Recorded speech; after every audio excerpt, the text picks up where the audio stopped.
বন্ধুগণ, এখন তারা পট অবরোধ করতেছে যতনবাড়ি ত্রিপুরা গোমটি জেলার ত্রিপুরাতে। তারা দেখতে পাচ্ছেন পট অবরোধ হচ্ছে, টায়ার জ্বালিয়ে তারা পট অবরোধ করেছে। এবং সেটি কী কারণে করেছে তারা, এখন আমাদের ত্রিপুরা রাজ্যের হতে যাচ্ছে এখন সে তীর্থমুখ মেলা।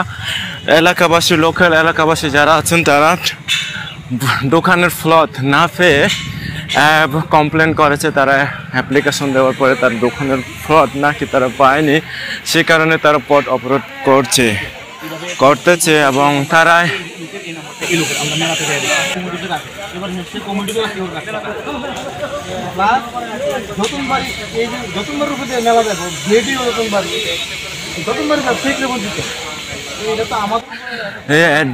SDM এর কাছে অ্যাপ্লিকেশন করেছিল, কিন্তু তারা সেটি দোকানের ফ্লট পায়নি। এবং একটা কমপ্লেন এসেছে তারা নাকি যে একটা দায়িত্ব আছে যে ফ্লট নিয়ে এবং বিক্রি করছে 10,000 15,000।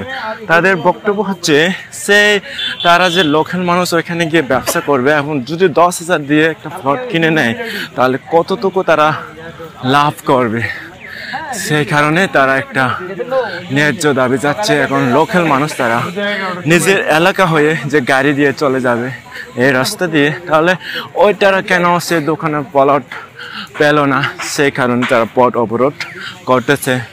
যতনবাড়ি গোমটি জেলার ত্রিপুরা, ভারত।